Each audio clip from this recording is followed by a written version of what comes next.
let's proceed. I only have a few minutes. Colossians 3:16. Let the word of Christ dwell in you richly, teaching and admonishing one another in all wisdom, singing psalms and hymns and spiritual songs with thankfulness in your hearts to God. So makita ninyo from the scriptures itself, inutusan tayo ni Apostol Pablo na manahan ang salita ng Diyos sa atin, ang salita ni Kristo sa atin ng may mayaman na pamamaraan. At sinabi niya paano ito na dwell sa ating mga puso. Ang sabi niya dyan, by singing the psalms and hymns and spiritual songs. And then sa Matthew 26 verses 27 to 28, ito naman yung liturgy of the table sa Lord's Supper. And he took a cup, and when he had given thanks, he gave it to them, saying, drink of it all of you, for this is my blood of the covenant, which is poured out for many for the forgiveness of sins. Yan, nakalagay dyan na pinupour out for many para sa kapatawaran ng kasalanan ang mismo na pinapakita ng Lord's Supper.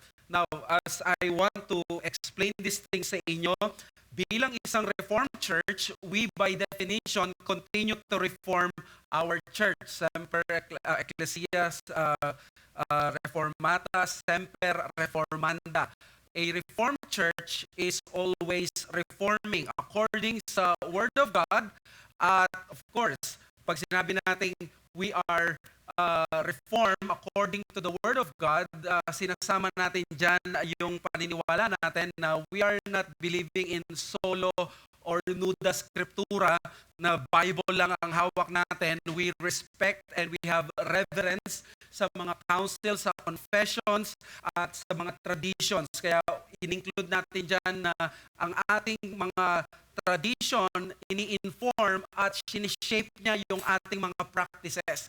Hindi po pwede na ngayong araw lang na ito tsaka ka magtatayo ng religion mo o ng paniniwala mo, Bible lang ang gamit mo, at i-disregard mo yung 2,000 years of Christian history. No, humility will compel us to admit na dapat tayong matuto sa shoulders ng mga Christian giants na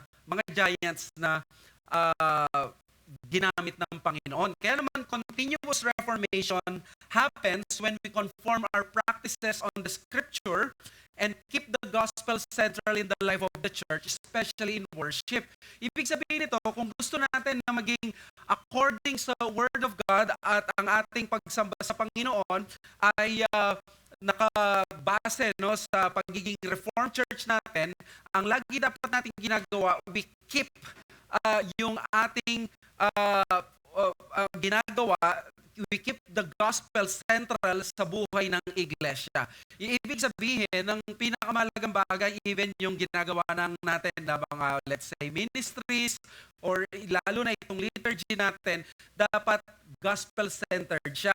Dahil sabi ni Paul sa 1 Corinthians 15, no, of all the things na natutunan niya, ang pinaka-importante, of course, is the gospel. And since Reformed churches are strongly confessional, we should consciously interact more with the 1689 London Confession, not only for our theological convictions, but also for the patterning of our Baptist life. So, hindi lang tayo Reformed Church, we are Confessional Baptist Church, which means ang ating mga practices, yung life natin, church life natin, nakapattern according sa 1689. We believe that the 1689 is the faithful summary of the teachings of Scripture.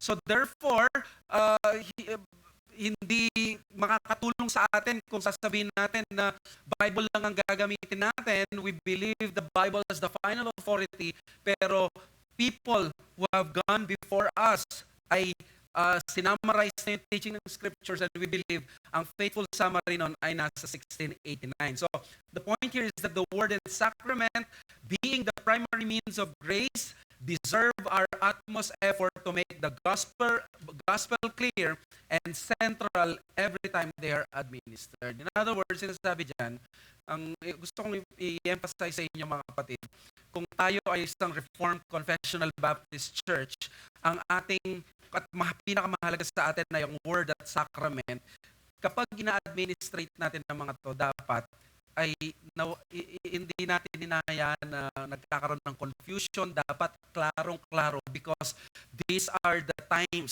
na ipinoproclaim ang gospel, binibigay si Christ sa congregation. Isipin ninyo, there is no other event in our lives wherein Christ is given to us as the people of God except kapag may preaching of the word at may sacrament.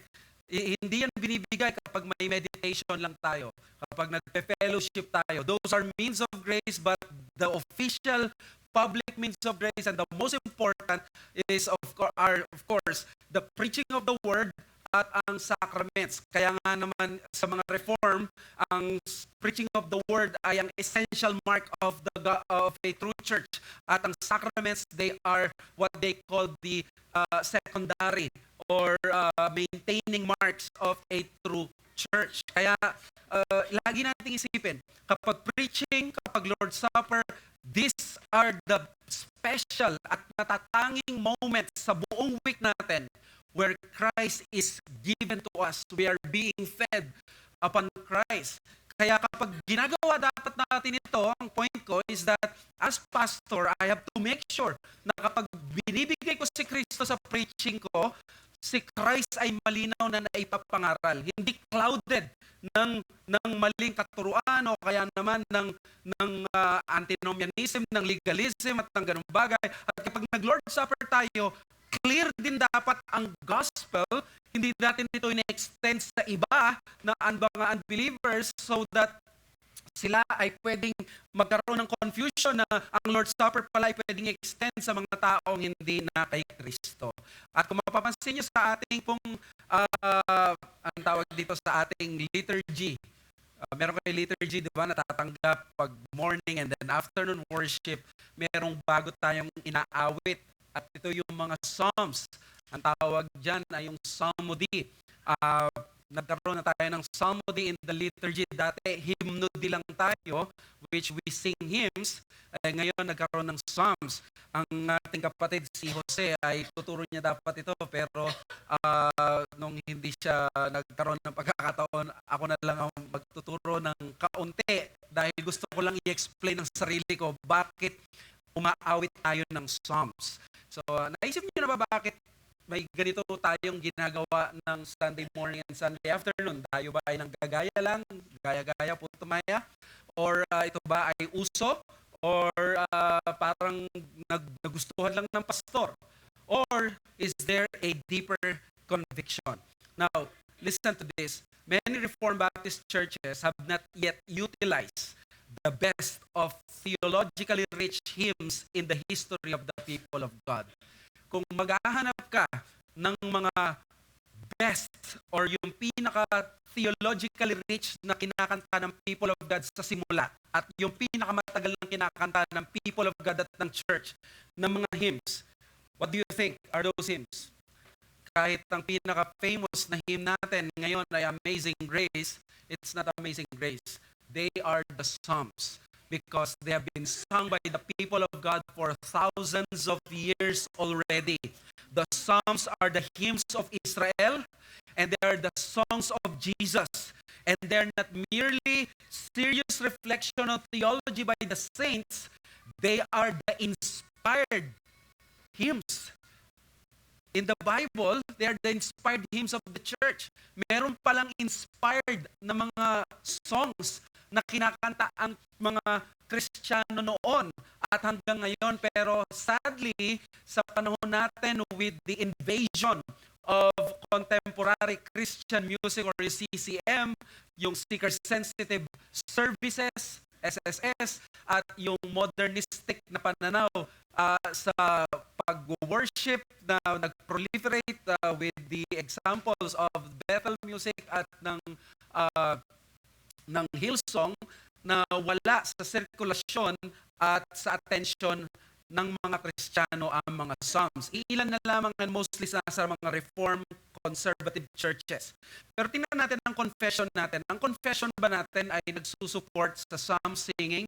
Well, sa confession natin ng chapter 22, paragraph 5, kasama pa rin dito doon sa chapter ng Sabbath, the reading of the scriptures, preaching, and hearing the Word of God, teaching and admonishing one another in psalms, hymns, and spiritual songs, singing with grace in our hearts to the Lord, as also the administration of baptism and the Lord's Supper are all parts of religious worship of God to be performed in obedience to Him with understanding, faith, reverence, and godly fear. Moreover, solemn humiliation with fastings and thanksgivings upon special occasions ought to be used in an holy and religious manner.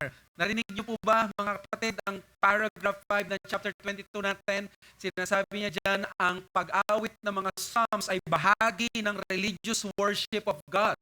Which means, even our forefathers na mga Reformed Baptists, they were singing the Psalms. In fact, kachecheck ko lamang doon sa isa kong libro, si Benjamin Kitch, nung pumasok siya sa ministry, ay uso sa mga particular Baptists, hindi sila kumakanta. Hindi popular ang singing, sa congregational singing sa kanila. They were just reading the song. Paano ba yan? Nire-read mo lang yung songs. When they sing, when they give praises to God, they just read. Pero si Kitch ang nagpasimuno ng hymn singing among sa maraming mga Baptist, sa mga particular Baptist. Pero before that, or even sa mga ibang mga Reformed churches, ang Psalms ay kinakanta na ng marami. May dalawang view pagdating sa psalmody. Okay? Diba, hymnody, ito yung may hymns ka na ginagamit. Psalmody, ito yung psalms ang mga inaawit mo. May dalawang position when it comes to psalmody sa mga conservative churches. Ang tawag dito yung exclusive psalmody at yung inclusive psalmody. Ang exclusive psalmody, ito yung psalms lang ang ginagamit na songs sa church. Walang ibang pwedeng awitin kundi psalms because some Christians believe na ito lamang ang inutos ng Panginoon kapag binasa nila yung Ephesians 5:19 at Colossians 3:16, yung psalms, hymns, spiritual songs, they just talk about one thing, and that is the book of Psalms or the Psalms in the Bible. Inspired songs lang dapat ang gagamitin kung paanong inspired text ang ginagamit sa preaching. John Calvin held that position. Pero sila Martin Luther, sila Martin Bucer, sila ay pumunta doon sa ikalawang position, that is the inclusive psalmody. Ang inclusive psalmody is that they sing psalms but they also accept yung mga psalms or yung mga hymns na ginawa ng kanilang contemporary. Martin Luther was a musician. He was a composer. Kilala natin siya, di ba, sa Psalm 46, yung famous hymn niya about the Lord being our ever-present help in time of trouble. Sabi ni Philip Schaff, no hymns during the post-apostolic era ang kinakanta nung panahon na yon. Only the Psalms were being sung after the apostolic era. Si Chrysostom, in-extol niya yung mga Psalms when it came to singing. Sabi ni Chrysostom, ito daw ay dapat awitin ng lahat ng tao. So our forefathers, ang mga early church fathers, they had high regard sa mga Psalms as the songs na kinakanta sa iglesia. So while the early church used extensively the Psalms in their worship, it was during actually the Reformation that they were revived and popularized by the great men of God. Si Luther, he was fond of using the Psalms as hymns. Gumawa siya ng sarili niyang parang metrical at yung kanyang ginawang meditation mula sa Psalm 12, Psalm 14, the famous Psalm 46, Psalm 67, Psalm 124, Psalm 128, and then yung ating favorite na by grace alone from Psalm 130. Si Martin Bucer of Strasbourg was the very first to introduce psalm singing in a worship service by the congregation doon sa Strasbourg German Service Book noong 1525. So bago pa dumating sa eksena, bago pa na-save, na-convert si John Calvin, umaawit na pala ng psalms doon sa Strasbourg sila Martin Bucer. Sabi ni Oliphant Old sa kanyang worship reform according to scripture, pakitingnan natin. Metrical psalmody was part of the reform worship from the very beginning. In this commentary, Bucer took pains to make the original meaning of the Hebrew text quite clear. But he also recognized the legitimacy of the Christian interpretation of the Psalms. The New Testament itself, Bucer recognized again and again, gives us the Christian interpretation of the Psalms. For Bucer, just as for the New Testament church, the Psalms were the songs of the Holy Spirit and were therefore most appropriate for Christian prayer. The biblical research of Bucer gave theological substance to the revival of psalmody in the Church of Strasbourg. So, para kay Bucer, these are the songs of the Holy Spirit and they are the most appropriate Christian prayers. And he was correct because ang Psalms ay inspired text ng Scriptures, which means sila ay salita ng Diyos mismo. On another level, na isang napakagaling din na hero natin ay si John Calvin. Ang pagkakaiba niya ay he held exclusively to exclusive psalmody because of his high reverence for the Psalter. Sabi niya sa Genevan Psalter, sabi niya doon, the Psalms incite us to praise God, to pray to Him, to meditate on His works to the end that we love Him, fear, honor, and glorify Him. What St. Augustine says is quite true. One cannot sing anything more worthy of God than which we have received from Him. I think that's wise. It's may wisdom doon. Sabi niya, di ba? Ang ganda nung sabi niya, wala na tayong ibang awitin na mas mataas at mas malalim except doon sa mga songs na galing mismo sa Panginoon. And that is correct. That is why kailangan nating nakantahin yung Psalms, 150 yan. And they are not only 150, may mga iba pang Psalms sa ibang parts ng Scriptures. They're considered Psalms, the Psalm of Moses, the Psalm ng mga ibang mga tao, godly men sa Old Testament. Sa New Testament, meron din tayong mga hymns, the Christian hymns, Corpus Christi ng Psalm, Philippians 2:5-11, yung humiliation and exaltation ni Christ. Yung pinrich ni Pastor Lloyd na Dominus et Deus, that is also a hymn. Yung Colossians 1:15-20. So these are beautifully written na mga theologically rich hymns na minsan hindi natin napapansin or hindi na natin masyadong nagagamit at ang result nun, hindi sila nagiging familiar sa atin. No? So let me ask you, why do we need to sing the Psalms in our worship? Meron tayong Psalms nilagay ko a few months ago. First, number one reason, because the New Testament explicitly commanded us. Inutusan tayo, command ito, prescription. Inutusan tayo ng bagong tipan. Whether one interprets the Psalms and hymns and spiritual songs pertaining to the Old Testament Psalter or not, clear na kasama ang mga Psalms na dapat awitin natin when we gather to worship God. Hindi lamang yan. Even sa New Testament, sinabi ni James na kapag sila ay kakanta, try nilang awitin yung Psalms pag sila ay nagsasuffer. Pakita mo nga yung James chapter 5 verse 13. Sabi niya, is anyone among you suffering? May nadi-discourage? Let him pray. Is anyone cheerful? Let him sing praise. Nasa ng Psalms dyan? Sa King James Version, makikita natin yung word na praise are the psalmois. Those are the Psalms. At kapag ginamit yung word na yun na Psalms, most likely ang tinutukoy ng mga writers ng New Testament ay yung Old Testament Psalms. In keeping with the precious Reformed doctrine of prescribed worship of the church, that is the RPW, the Psalms must be the regular playlist of our congregational worship. So kung meron tayong playlist, lagi dapat nating isama dyan ang Psalms. Obviously, we are not singing only the Psalms. So very clear na hindi ako exclusive psalmody. I believe sa pagiging inclusive psalmody because hindi naman kasalanan na umawit ng uninspired na mga lyrics. Pero filled with truth.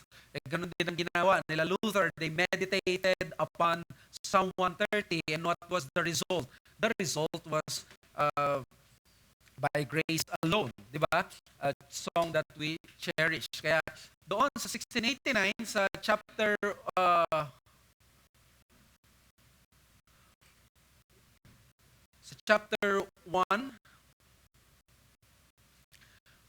sa chapter 22, paragraph 1, sabi doon, but the acceptable way of worshiping the true God is, in any other way, not prescribed in the Holy Scripture. He may not be worshipped in any other way not prescribed in the Holy Scripture. So, hindi tayo nag-assume na dahil gusto lang ng ating puso, maganda yung intensyon natin, katanggap-tanggap sa Diyos yung pag-awit natin o yung gagawin natin paglilingkod sa Kanya. So, what are we going to do? Or what we're doing is that yung explicit na binanggit ng Diyos sa New Testament, yun ang dapat kasama sa RPW. Yun yung regulated na paraan ng pagsamba. Hindi rin nababiolate ang conscience mo doon dahil meron tayong scripture. Diba? So, sa scripture malinaw, inutusan tayo na umawit ng psalms. Sabi doon, in admonishing the churches to sing the psalms, Paul is deeming the psalms as acceptable songs that can please and glorify God. Very clear, natanggap ng Diyos ang mga psalms whenever we sing them. Number 2, bakit kailangan nating awitin? Oh, well, we have inspired songs. Ito yung inspired na mga lyrics sa kanta. Singing the psalms is actually singing the very words of God that He wrote. So pag gumawit pala tayo ng psalms, we are not just singing the meditation of the composers, of the music writers, sila Getty, hindi lamang sila Coughlin, yung meditation nila, no matter how biblical yung kanilang sinasabi, dito sure because these are the very word of God. Sabi ng, while we have a wealth of hymns that are highly spiritual and faithful to Scripture, they remain to be the meditations of the Scriptures. The Psalms are different.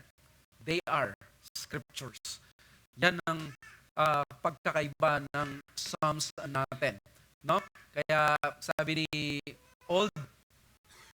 Oliphant Old, for this reason, Calvin continues, no matter where we search, we will not find better or more appropriate songs for our worship than the Psalms of David.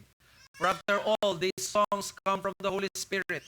When we sing them, God Himself is putting the words in our mouth so that He Himself sings within us, exalting His glory. For this reason, Calvin tells us, Chrysostom exhorts men, women, and children regularly to sing the Psalms, so that in this way they might join themselves to the company of angels. So, even our forefathers, napakataas ng pananaw nila sa mga Psalms. So, since Psalms are God-breathed, they are profitable in all things. They are profitable for teaching, for reproof, for rebuke, for correction, for training in righteousness, because they are scripture. So the use of the Psalms in congregational singing is a recognition that God is far better than us in writing sanctifying songs for our souls. Huwag nating i-assume na magaling pa ba tayo sa Diyos na gumawa ng mga songs. Ito yung inaawit ni Jesus mismo, no, sa kanyang pagsamba sa Panginoon. So to regularly sing the Psalms is actually aiding you to memorize the scriptures well. And that is, I think, the best way possible. Kasi paano mo ma-memorize ang isang chapter ng Psalm? Babasahin mo, makakalimutan mo, pero once na awitin mo, ma-memorize mo yan. Have you experienced that? Ilang years mo nang hindi na ririnig ang isang kanta, isang awit, biglang na-play lamang, pero kaya mong sabayan.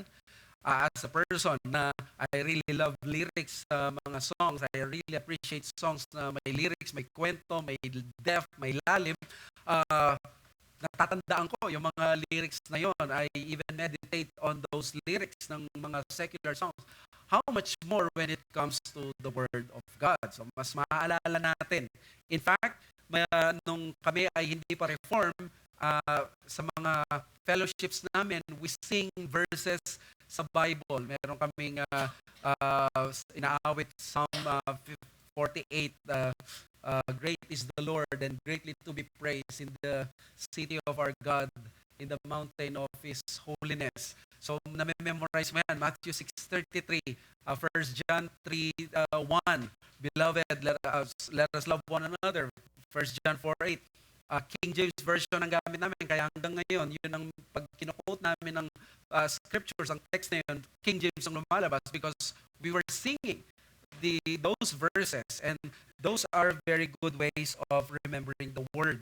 Napakahalagang discipline ng pag-meditate ng salita ng Diyos at yung pag-memorize sa salita ng Diyos. So, number 3, why do we need to sing the Psalms? Because when we sing the Psalms, we are being exposed to a wealth of rich and deep theology. Ito yung malalim na hymno D.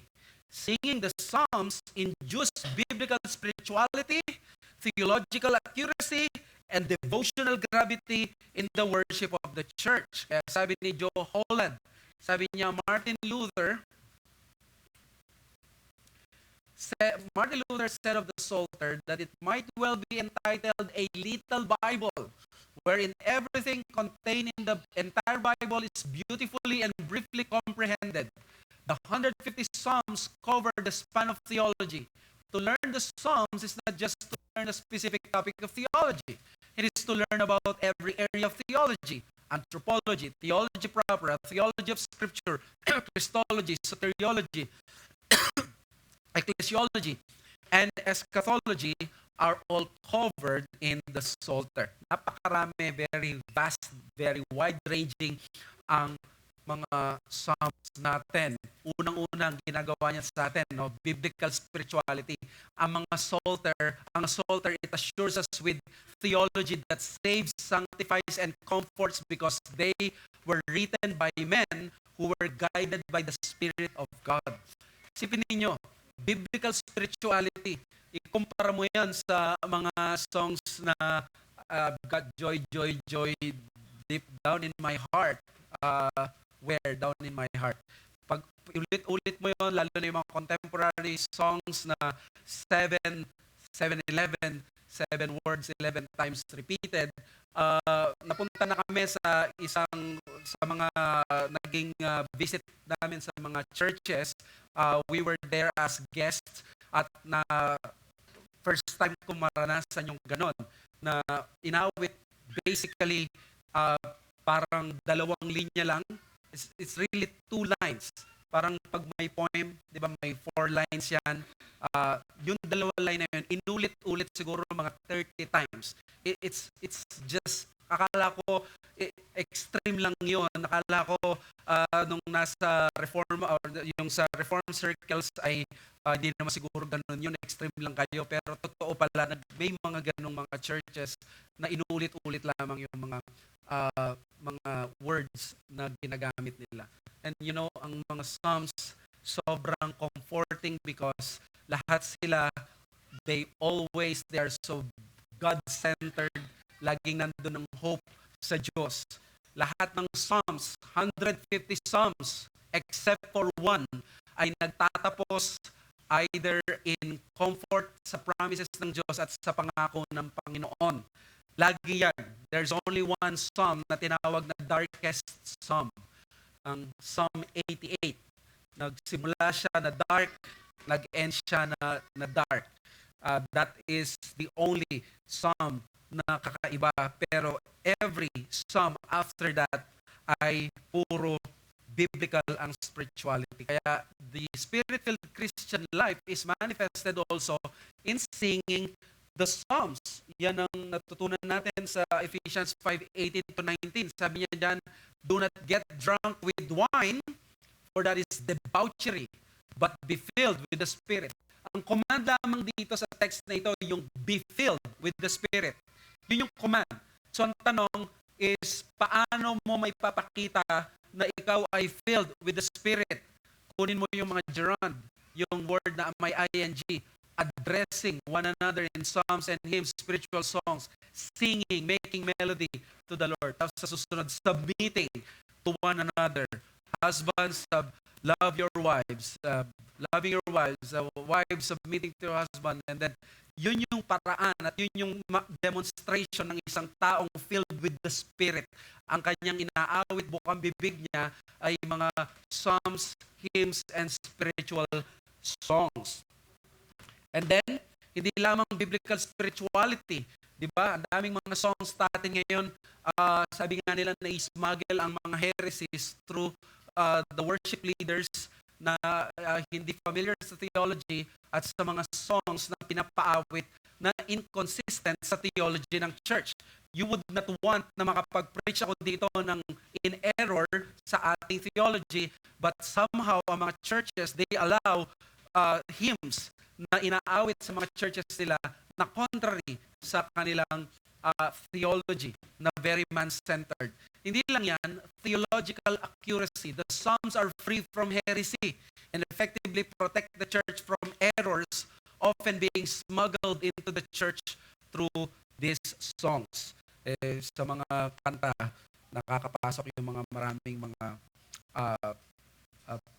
heresies. Sabi nga nila, di ba, 32 times lang nagsalita yung worship leader, 50 heresies na ang kanyang nasabi. This is not an attack, of course, sa mga proper presiders, but nakikita natin ito, ang nagiging parang requirement para mag-lead ng worship sa mga churches, lalo na sa mga modern evangelical churches, ay yung marunong lang magsalita o kaya naman ay medyo emotional pagdating sa mga songs. Now, remember, let us not have false dichotomy. We need emotions in singing. We need people na kaya tayong i-lead at marunong magsalita. Pero primary pa rin palagi ang theology natin. Theological accuracy. And then devotional gravity. Ang mga psalms, pag makita natin, they are extremely rich with varying emotions of man pouring his heart to God. No modern songs can ever match. Di ba? Yung mga psalms, nandyan, may mga lament psalms, may penitential psalms, may mga royal psalms. Iba-iba ang emotions ng mga psalms natin because those were written by psalmists. Sabi ni Harrison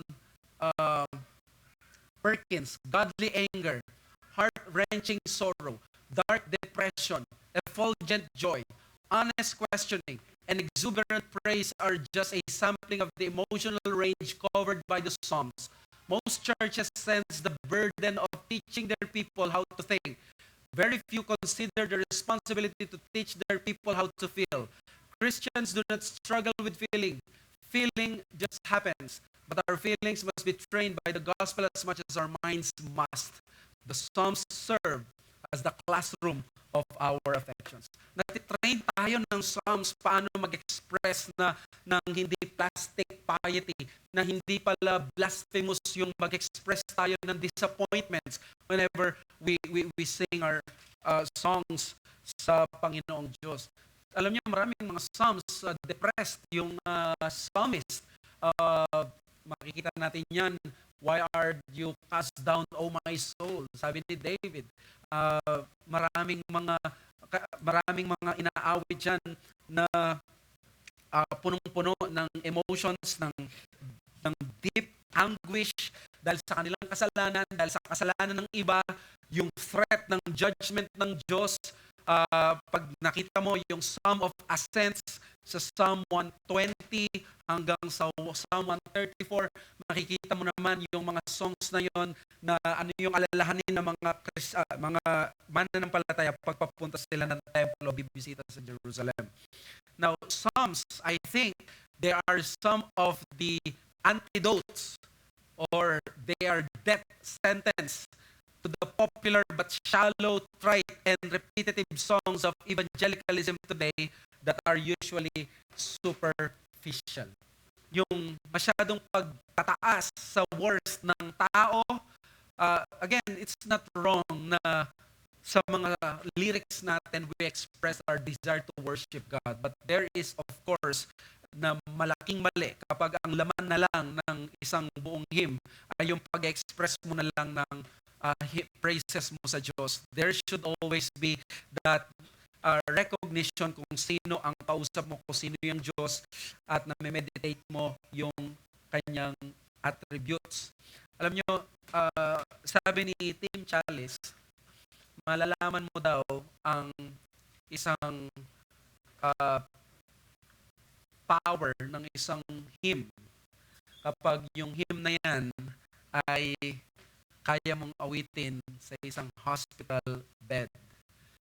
At maraming mga hymns, ang mga songs, ang mga modern evangelical churches that you cannot sing in a hospital bed. At most songs produced by Pentecostalism and charismatic movement, hindi mo pwedeng awitin doon dahil masyado silang masaya. Puro kasiyahan. Not that we are against sa kasiyahan, but they are not reflective of the true state of a Christian.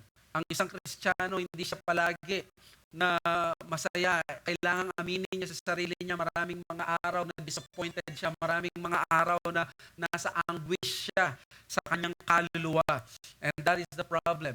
Kaya ang ganda ng tanong ni Tim Challies, magbigay daw kayo ng isang hymn na nanggaling, isang song na nanggaling sa charismatics at sa Pentecostalism na naging classic hymn na kinakanta ng lahat for many, many years now.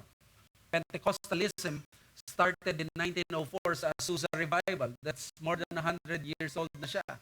But name a song from Pentecostalism na inaawit ng lahat. It's not. Wala siya. Hindi siya nag-endure because usually ang kanilang mga songs ay napaka-babaw. The Psalms allow us to sing theology bred in human reality, not in utopian superficiality. Kaya nga dito lumabas yung words ni John Bunyan that in prayer it's better to have a heart without words than words without a heart, because at bagamat kailangan natin magsalita sa pananalangin, ang pinakamahalaga ay ang ating puso. Meron na akong binisita sa kulungan na Kristiyano at nung siyempre nawala siya sa kanyang church nung nandun siya sa kulungan, at ang naging kasamahan niya doon is siyempre the best option available ay yung mga Christian groups doon. Yung mga Christian groups doon, they are the type of the charismatic songs. And while this person was very grateful sa mga taong ito na naging kasamahan niya, kapatid niya sa Panginoon, sabi niya, meron isa siyang napansin. Yung mga inaawit nila ay hindi siya makarelate madalas because why? Nasa kulungan ka eh. Ang usually na mga nandyan sa kulungan are people na nag-i-struggle sa reality ng buhay.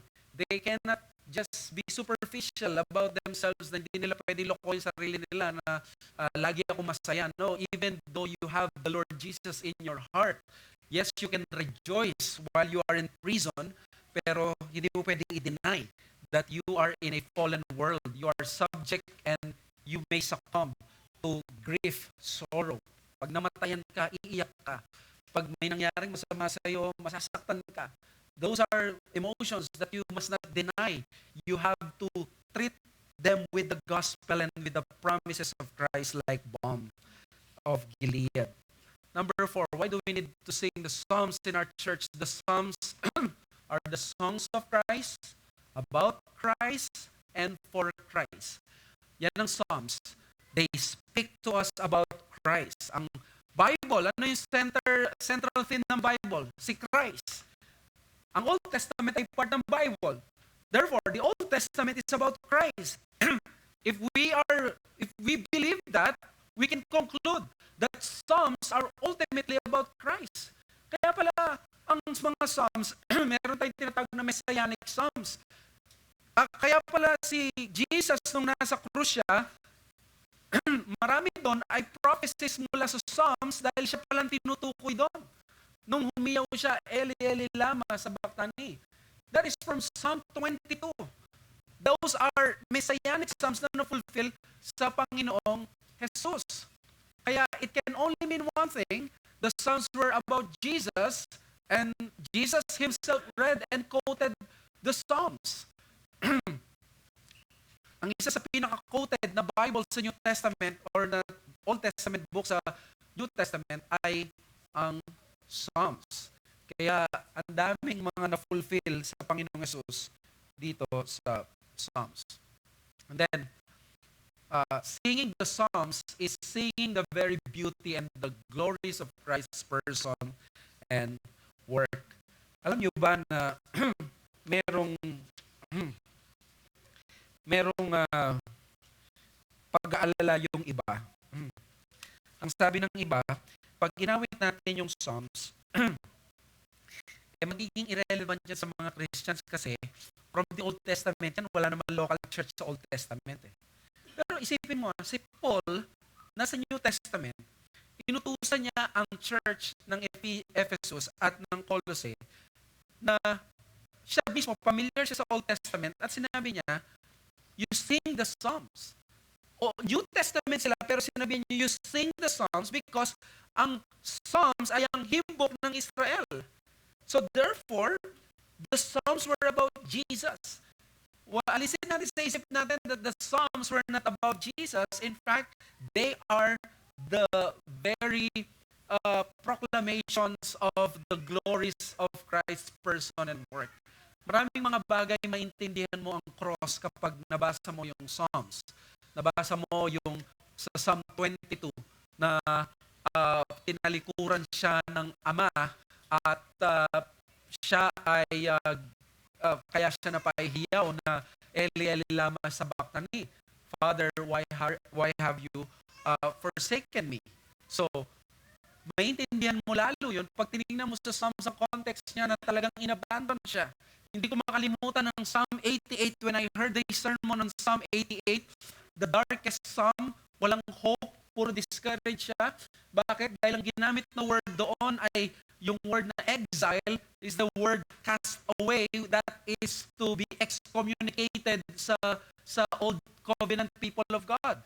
So, ang psalmist na yon, ang tingin niya sa sarili niya, he was ostracized. He was excommunicated. He was separated from the people of God. Kaya ano niya, ang tingin niya sa sarili niya, namumuhay na siyang parang nasa impyerno siya or nasa mahirap na kalagayan siya. That is why sabi ni Harrison Perkins, by singing the Psalter, God teaches us about how the covenant of grace, God's one way of salvation in Christ, spanning every era of redemptive history, is not simply an abstract doctrine but a reality to sing about.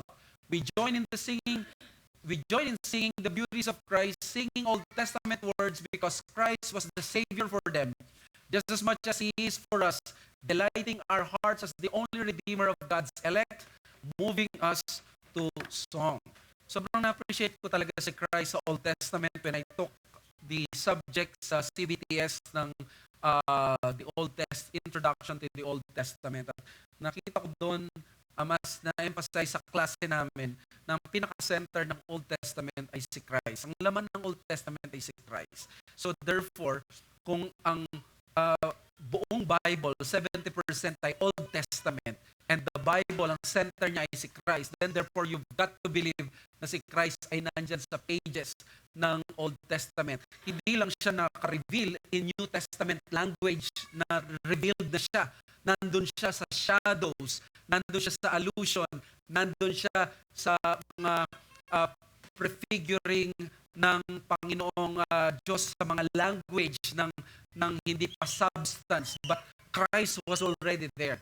And the more that we sing the Psalms, the more that we know the Lord Jesus Christ. So the enduring ministry of the Psalms has sustained the church with the rich food of Christ. You want to know Christ more, especially in singing?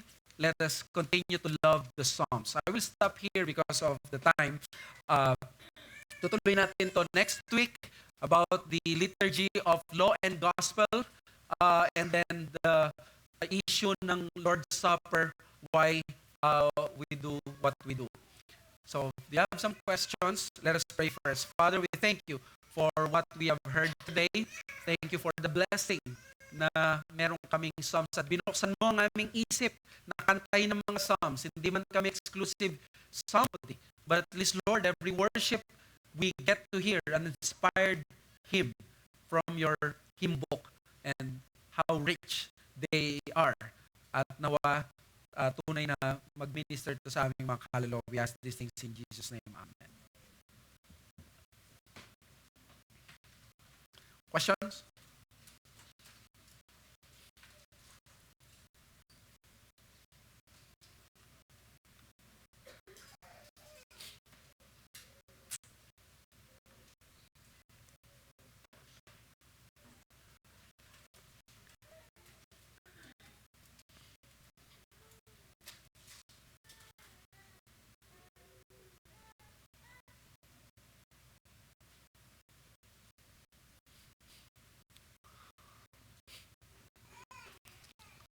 May question or thoughts?